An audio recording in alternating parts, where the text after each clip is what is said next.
bayan nga'yo'y nagtitipon upang pagsaluhan ang kaligtasan, handog ng Diyos sa tanan. Sa ngalan ng Ama at ng Anak at ng Espiritu Santo. Amen. Ang pagpapala ng ating Panginoong Jesucristo, ang pag-ibig ng Diyos Ama, at ang pakikipagkaisa ng Espiritu Santo naway laging sumainiyong lahat. At sumainyo rin. Ngayong araw, mga kapatid, ginugulitan natin si Santa Cecilia, dalaga at martir. Mga kapatid, aminin natin ang ating mga kasalanan upang tayo'y maging marapat gumanap sa banal na pagdiriwang. Inaamin ko sa makapangyarihang Diyos At sa inyo mga kapatid, nalubha akong nagkasala sa isip, sa salita, sa gawa, at sa aking pagkukulang. Kaya isinasamo ko sa mahal ni Birheng Maria, sa lahat ng mga anghel at mga banal, at sa inyo mga kapatid, na ako'y ipanalangin sa Panginoong ating Diyos. Kaawaan tayo ng makapangyarihang Diyos, patawarin tayo sa ating mga kasalanan, at patnubayan tayo tungo sa buhay na walang hanggan. Amen. Panginoon, kaawaan mo kami. Panginoon, kaawaan mo kami. Kristo, kaawaan mo kami. Kristo, kaawaan mo kami. Panginoon, kaawaan mo kami. Panginoon, kaawaan mo kami. Manalangin tayo.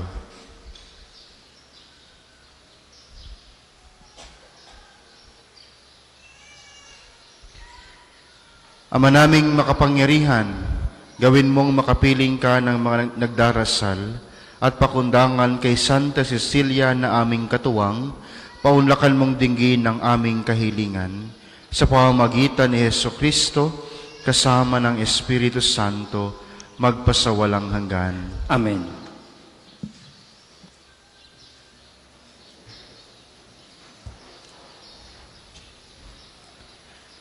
Pagbasa mula sa aklat ng pahayag.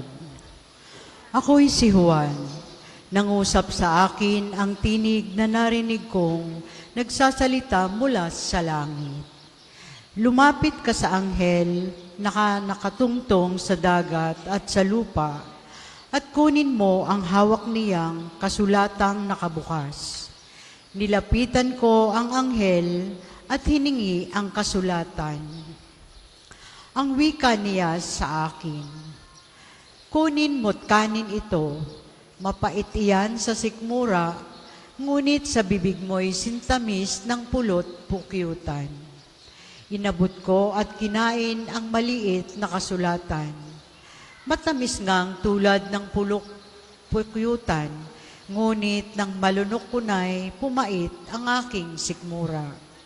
At sinabi niya sa akin, kailangang ipahayag mong muli ang mga hula tungkol sa iba't ibang tao, bansa, wika, at mga hari.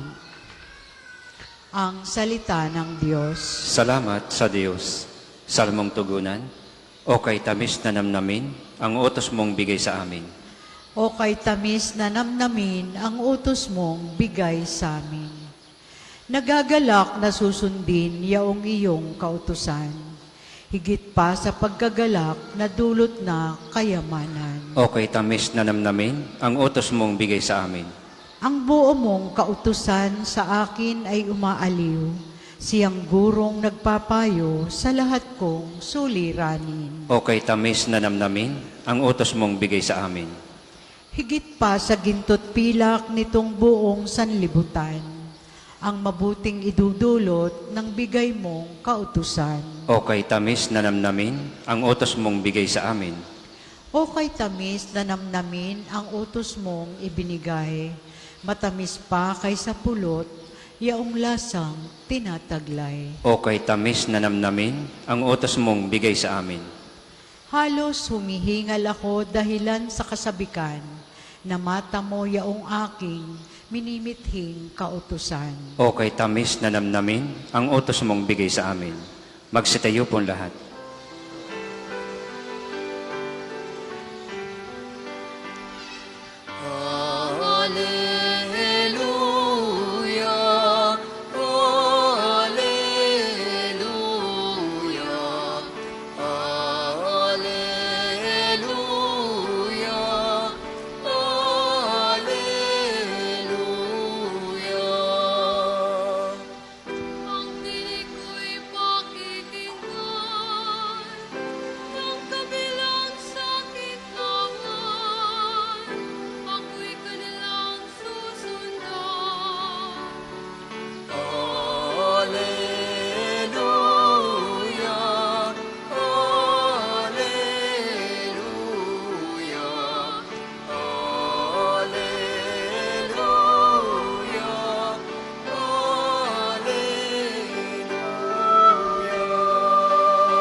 Sumainyo ang Panginoon. At sumain niyo rin. Ang mabuting balita ng Panginoon ayon kay San Lucas.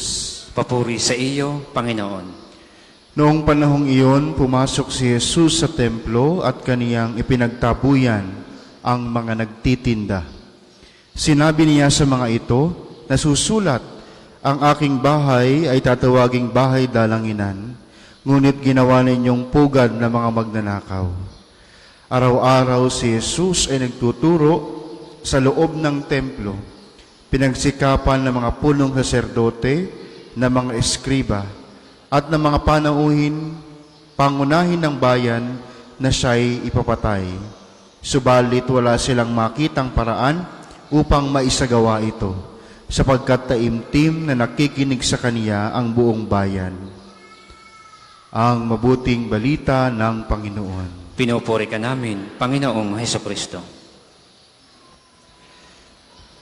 Nasaksihan ng ating Panginoong Hesus ang katiwalian ng pagtitinda ng hayop para sa ritual sacrifice at siya ay tumugon na ang templo o ang bahay ng Diyos ay dapat maging bahay para sa panalangin.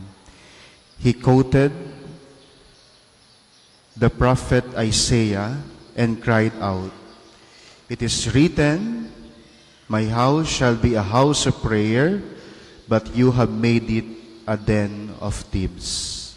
Nasusulat, ang aking bahay ay tatawaging bahay dalanginan, ngunit ginawa ninyong pugad ng mga magnanakaw.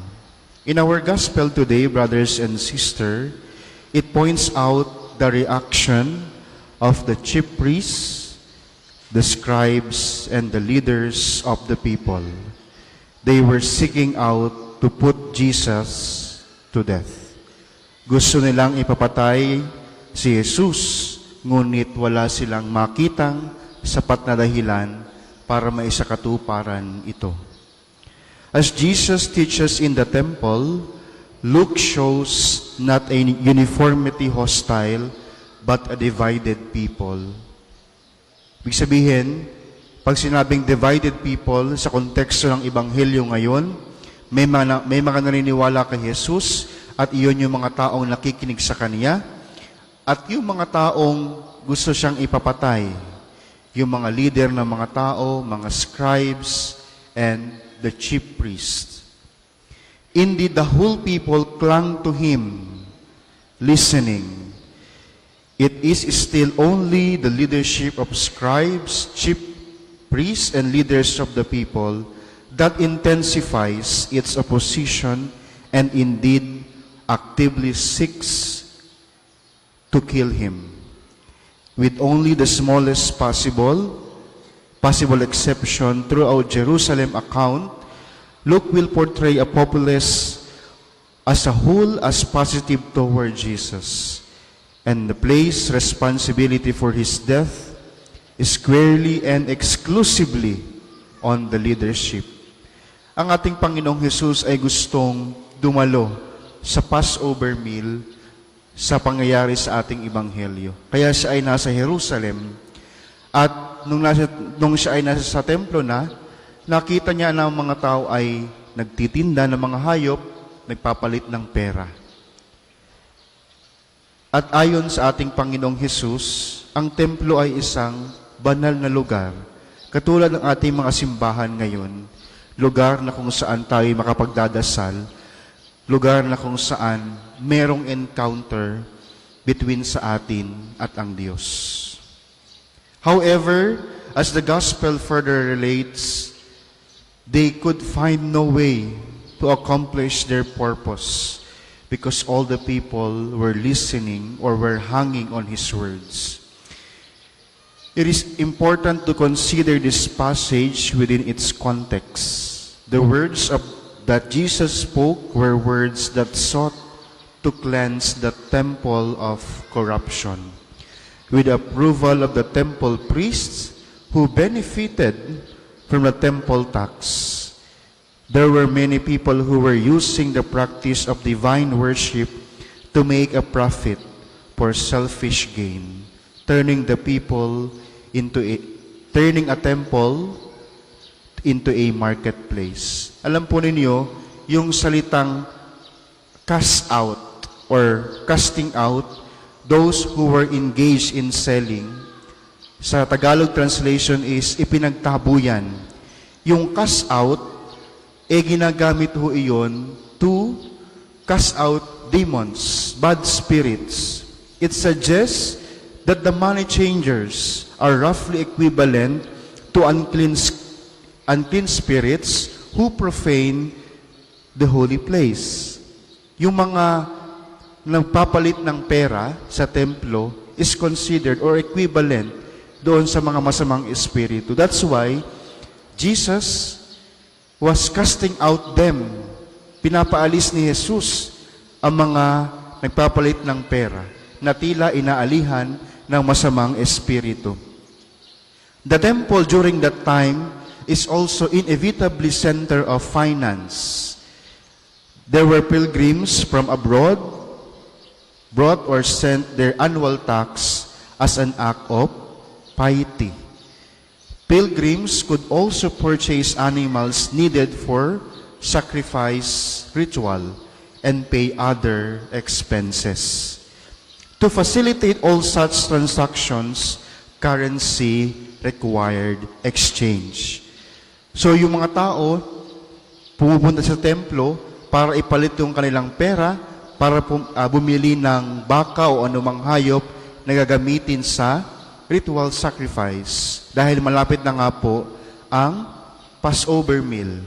Malapit na lang ginitain ang Passover meal. At si Jesus ay nasaksihan niyang lahat ito. Kaya yung pagtuturo ni Jesus sa mga tao were so consoling. No? It motivates them. It strengthens their spiritual needs para makatagpo ng isang maayos na relasyon sa ating Panginoon.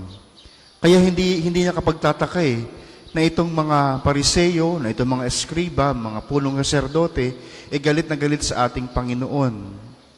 Sapagkat para bang sinisira niya yung isang normal na o nakagisnang bagay nila sa loob ng templo.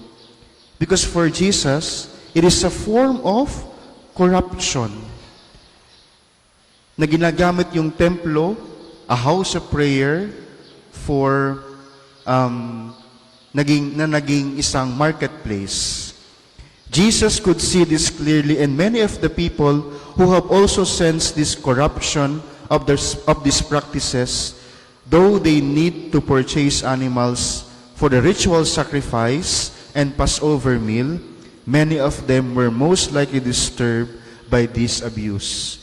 Therefore, as Jesus spoke with fervor and condemnation, it angered those who were responsible for the corruption, but left the people with consolation. Hence, they were hanging on His words. Our gospel, or the gospel, is always consoling for those who are open. It leads them to hang on every word that is spoken. It refreshes and invigorates, clarifies, and motivates. Usually, when we think of the gospel, we think the words that are gentle and inviting, words of mercy to the sinners and compassion for those who are struggling. But sometimes the pure gospel message from our Lord first really attacks sin and evil. And though this may be shocking to the evildoers, but to those with pure faith, these words also refresh and strengthen. Pagminsan, ang salita ng Diyos mahirap tanggapin.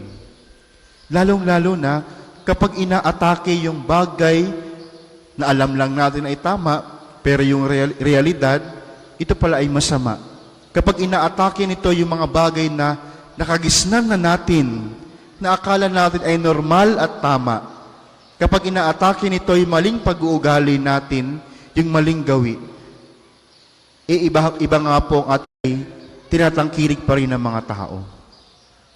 Let us cling ourselves to Jesus, to His words, sapagkat ito yung ating magiging paraan para masupil natin ang kasamaan. Lagi nawa ito maging paalaala sa ating lahat na yung ginagawang pagtatama o pagwawasto sa atin ng ating Panginoong Hesus ay para sa ating sariling mga kapakanan. Sa mga sandali na tayo ay mas kumikiling sa mali at masama, lagi tayong bumalik sa ating Panginoong Hesus na walang hinahangad kundi tayo ay mapabuti, kundi makita at madama natin lagi yung kanyang pagmamahal sa atin sa pamamagitan ng kanyang pagwawasto sa ating mga maling gawi at mga maling bagay na tinatangkilik.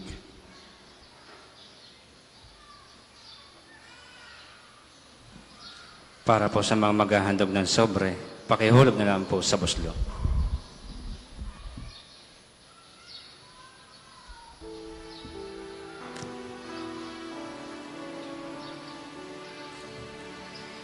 Aming hatid, alay na ito, ang tinapay na nagmula sa pagpapala mo. At tanggapin ang alak na ito, inuming inihain sa'yo.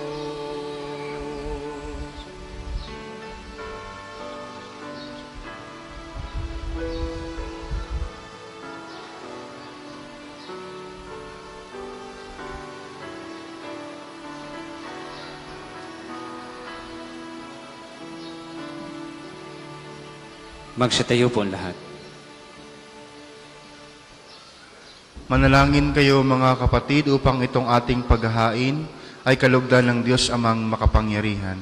Tanggapin nawa ng Panginoon itong paghahain sa iyong mga kamay, sa kapurihan niya at karangalan sa ating kapakinabangan at sa buong sambayanan niyang banal.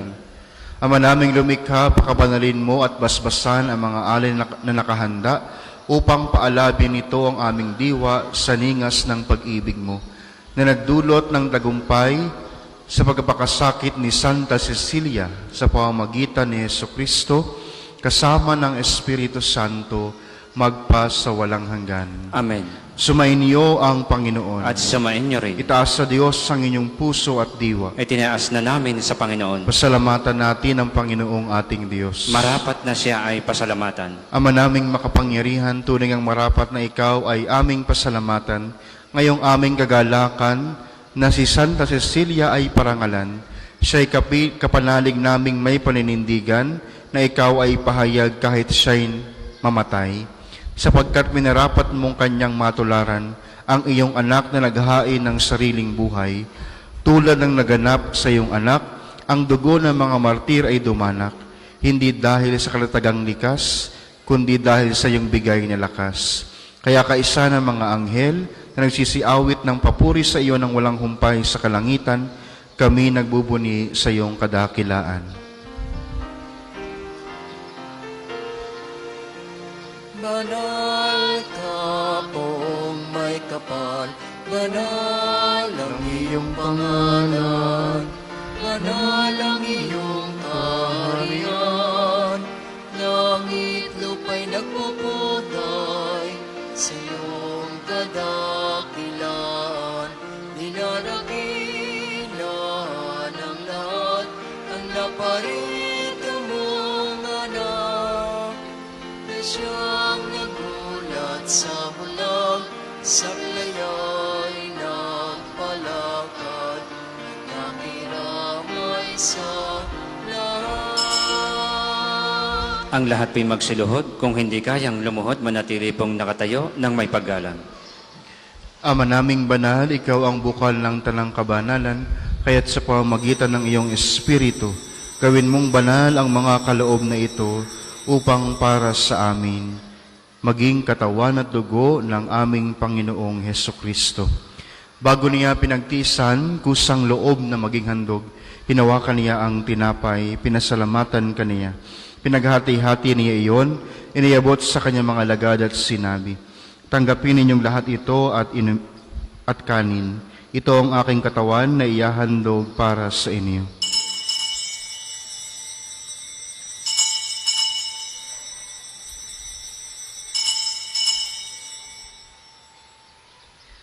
Gayun din naman noong matapos ang hapunan, hinawakan niya ang kalis.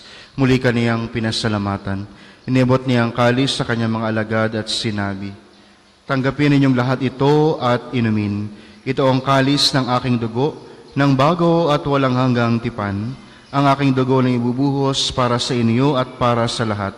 Sa pagpapatawad ng mga kasalanan, gawin ninyo ito sa pag-alaala sa akin.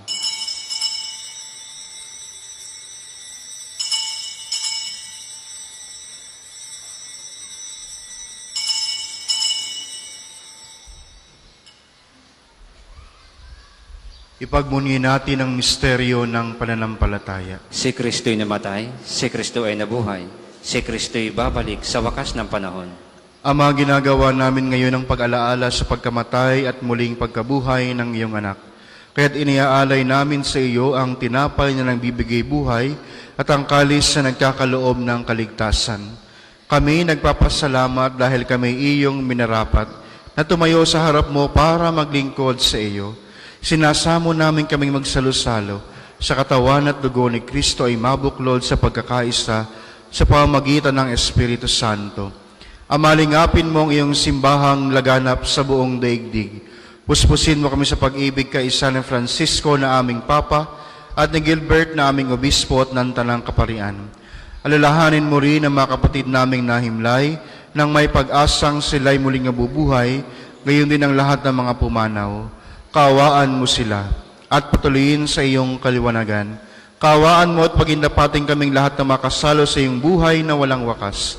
Kaisa ng Mahal na Birheng Maria na Ina ng Diyos, ni San Jose na kabiyak ng kaniyang puso, kaisa ng mga apostol at lahat ng mga banal na namuhay dito sa daigdig ng kalugod-lugod sa iyo. May pagdiwang nawa namin ang pagpupuri sa ikarangal mo sa pamamagitan ng iyong anak na aming Panginoong Hesukristo. Sa pamamagitan ni Kristo, kasama niya at sa Kaniya, ang lahat ng parangal at papuri ay sa iyo, Diyos Amang makapangyarihan, kasama ng Espiritu Santo, magpa sa walang hanggan. Amen, amen, amen.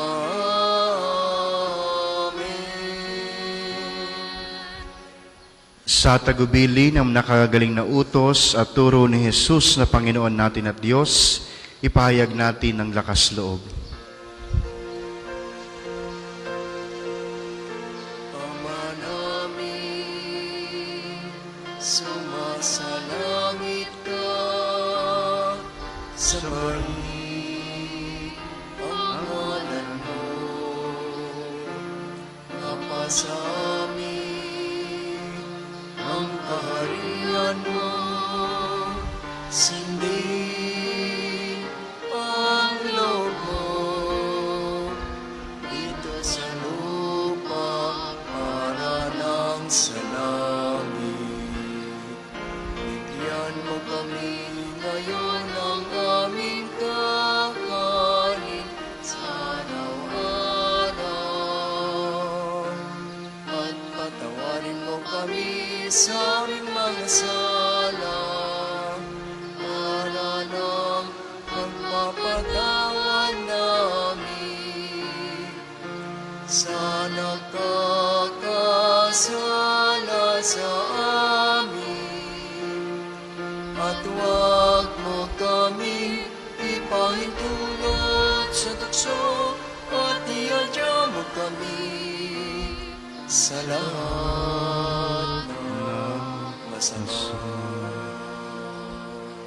Hinihiling namin kami adya sa lahat ng masama, pagkalooban ng kapayapaan araw-araw, iligtas sa kasalanan, at ilayo sa lahat ng kapahamakan, samantalang aming pinanabikan ang dakilang araw ng pagkapahayag ng tagapagligtas naming si Hesu Kristo.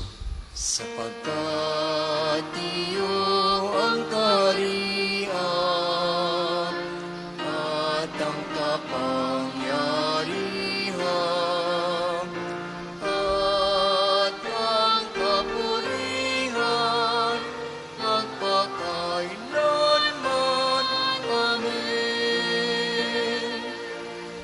Panginoong Heso Kristo, sinabi mo sa iyong mga apostol, kapayapaan ang iniiwan ko sa inyo, ang aking kapayapaan ang binibigay ko sa inyo.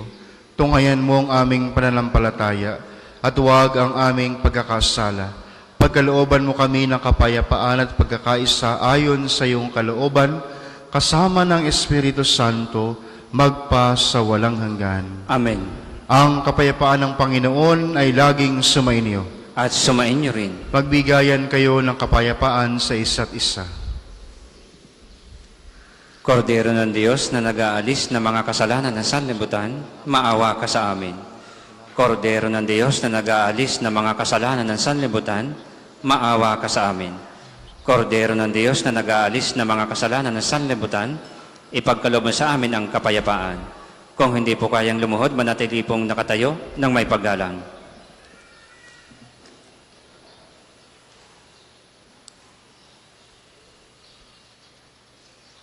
Ito ang kordero ng Diyos. Ito ang nag-aalis ng kasalanan ng sanlibutan. Mapalad ang mga inaniyahan sa kaniyang piging. Panginoon, hindi ako karapat-dapat na magpatuloy sa iyo, ngunit sa isang salita mo lamang ay gagaling na ako.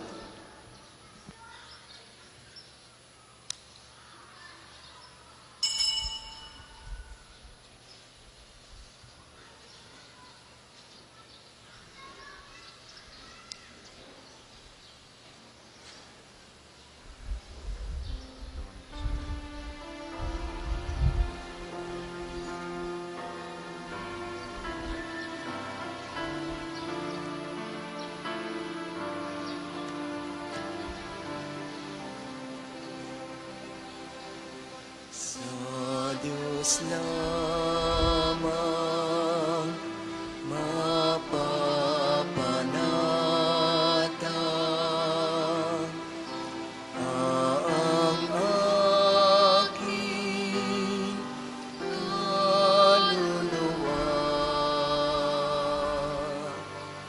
Sa Kanya nagmumula ang aking pag-asa at kaligtasan.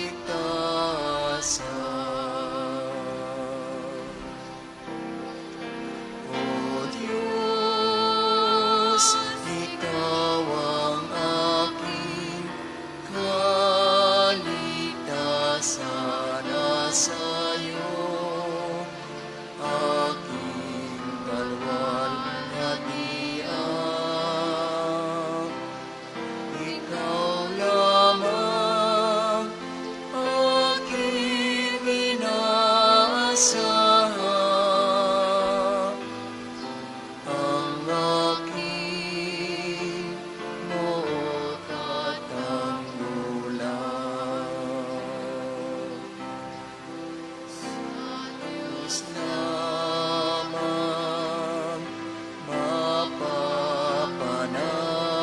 mapapanatang ang aking kaluluwa.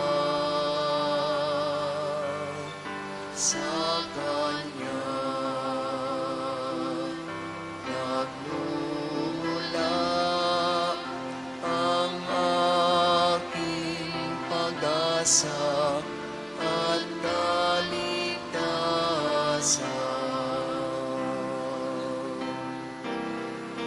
O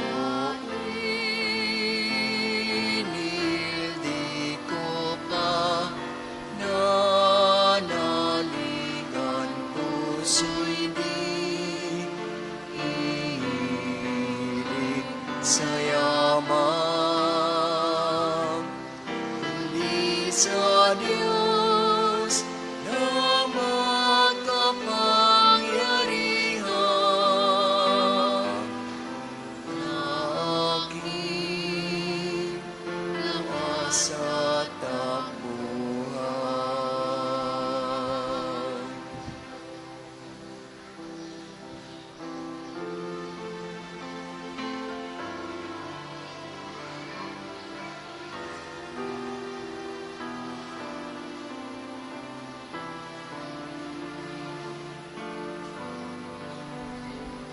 Ang second collection po ay para sa patuloy na pagpapaunlad ng parokya at pambansang dambana ni Santo Padre Pio at para sa mga pangangailangan ng matatanda at may sakit na mga pari ng Archdiocese ng Lipa. Salamat po sa inyong handog.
Magsitayo po lahat. Manalangin tayo.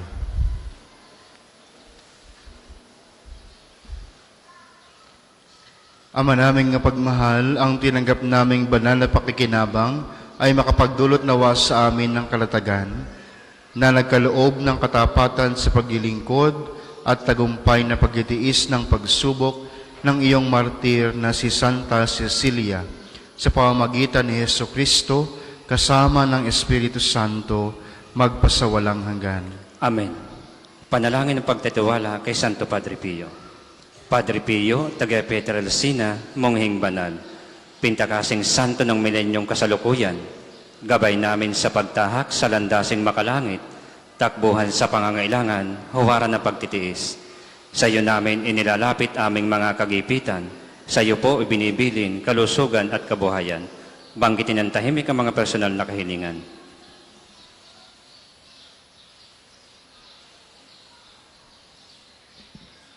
Di man karapat-dapat kami po ay pagbigyan. Bendisyonan at basbasan maging ganap sa buhay. Lumayo nawa kami, umiwas sa kasalanan. Lumapit lagi sa Diyos, maging matatag at matibay. Sa mabuting balita ng pagliligtas, turuan mo kami nawa. Sa tuwin ay makinig, magnilay at sumampalataya. Amin pong pakiusap itong mga kahilingan. Puso ay nagsisisi, nagtitikang taimtiman. Di na muling magkasala, sunod lagi sa Diyos Amang, kaisa ng Espiritu at ni Jesus na tagapamagitan. Amen. Ang lahat ay magsiupo para sa mga patalastas. Una sa inyong pagdalaw sa pambansang dambana, mangyaring pakaingatan ang inyong mga personal na gamit. Hangad namin ang isang matiwasay at maayos na pagbisita sa National Shrine. Ikalawa, bahagi din ng ating pamimintuho kay Padre Pio at pagdarasal para sa kapayapaan ng kaluluwa ng ating namayapang mga mahal sa buhay. May mga available pong rose candle sa paligid ng simbahan na maaari nating sindihan sa may Chapel of Reconciliation bilang tanglaw sa ating mga mahal na pumanaw. Ikatlo, bilang pagtugon sa patuloy na pagdami ng mga bumibisita sa pambansang dambana, simula po ngayong Disyembre ay magkakaroon tayo ng karagdagang misa mula Lunes hanggang Sabado. Ang mga bagong oras ng misa ay makikita niyo po sa ating screen. Gayon din, ninanais po nating limitahan ang bilang ng live stream ng mga misa at magdagdag ng karagdagan live stream para sa Angelus at Rosary tuwing ika-12 ng tanghali at Divine Mercy Chaplet tuwing ika-3 ng hapon. Mangyaring magabayan po kayo ng mga pagbabago ng ating schedule at eksperimentum simula sa Disyembre. Ika-4, halina't makiisa sa isang gabi ng pagbibigayan, himig at pag-asa. Inaanyayahan namin kayong lahat na dumalo at suportahan ang ating dinner concert Paracos sa December 10 dito sa Divine Mercy Sanctuary ng Pambansang Dambana. Sa halagang 2,500 piso na ticket, mararanasan nyo na ang isang dinner buffet at full concert mula kina Mito Yonting and the Drivers Band, kasama ang iba pang natatanging mga awit at kaparian ng Archdiocese na Lipa. Huwag na magdalawang isip pa, bilhin na ang inyong ticket sa ating opisina at maging bahagi ng natatanging okasyon para sa iisang misyon. Ikalima, bahagi pa rin ng ating fundraising project para sa isang espesyal na pagdiriwang sa darating na Enero. Patuloy niyo pong suportahan ang ating Kapilyo merchandise. May mga available po tayong t-shirt at coffee mugs sa mga store outlets ng Pambansang Dambana sa maliit na halaga, siguradong kayo makakatulong na. Ika-6, pansamantala pong hindi mo na makadaraan sa main entrance ang mga tao at sasakyan dahil sa ginagawang rehabilitasyon ng NSPP Bridge. Maaari pong gamitin ang lumang gate upang makapasok sa loob ng Pambansang Dambana. Umaasa po kami sa inyong pangunawa. Maraming salamat po. Ang susunod pong misa ay sa ganap na ika-12 ng tanghali. Maraming salamat po at mangyaring panatilihin natin ng kalinisan, katahimikan at diwa ng pananalangin sa loob at labas ng ating simbahan. Magsitayo po lahat para sa pagbabasbas ng religious articles.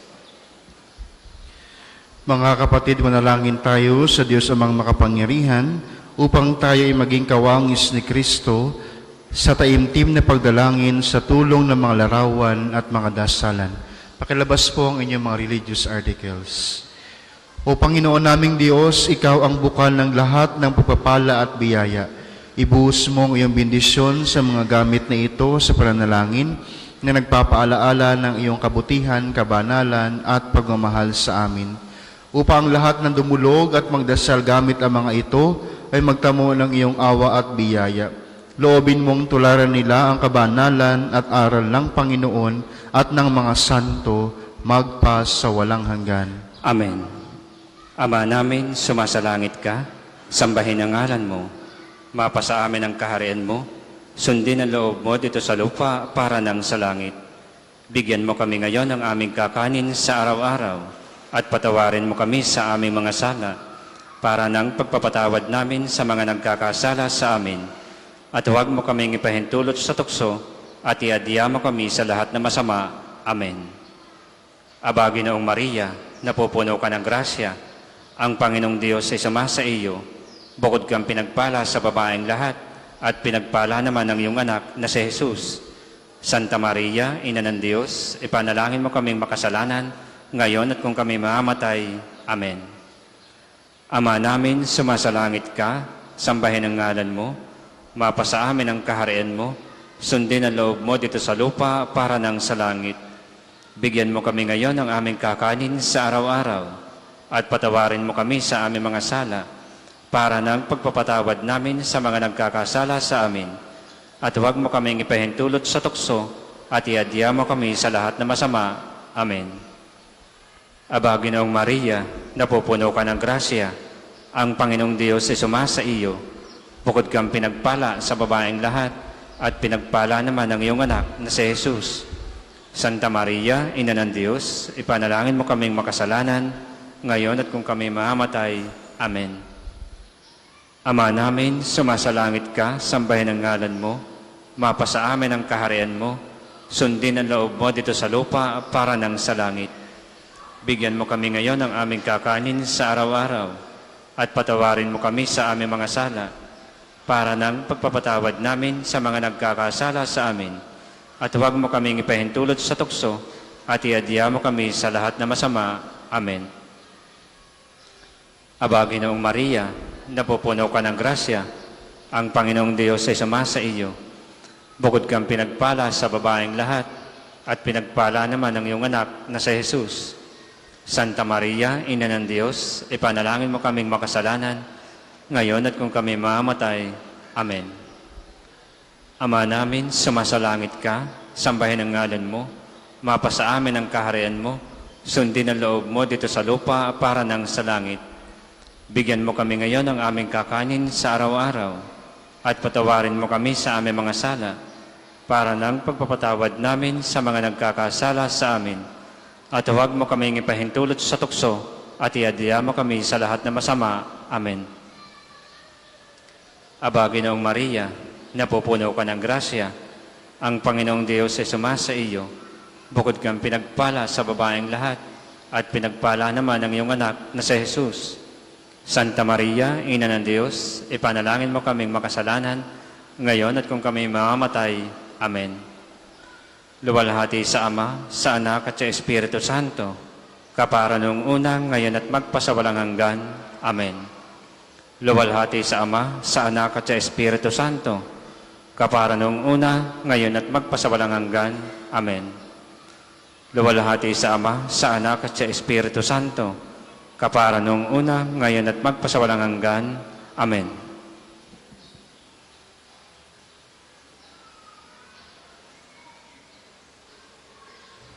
Sumainyo ang Panginoon. At sumainyo rin. Pagpalain kayo ng makapangyarihang Diyos, Ama, Anak at Espiritu Santo. Amen. Tapos na ang misa, taglayin ninyo sa inyong pag-alis ang kapayapaan ni Kristo. Salamat sa Diyos. Tayong lahat ay may pananagutan sa isa't isa. Tayong lahat ay tinipon ng Diyos na kapiling ka. Sa mga nagnanais po mag-alay ng rosas para kay Santo Padre Pio, available po ang mga rosas sa may extension ng ating main church. Ang puting rosas ay simbolo ng pasasalamat at ang pulang rosas naman ay simbolo ng ating mga kahilingan sa Diyos sa pamamagitan ng pananalangin kay Santo Padre Pio.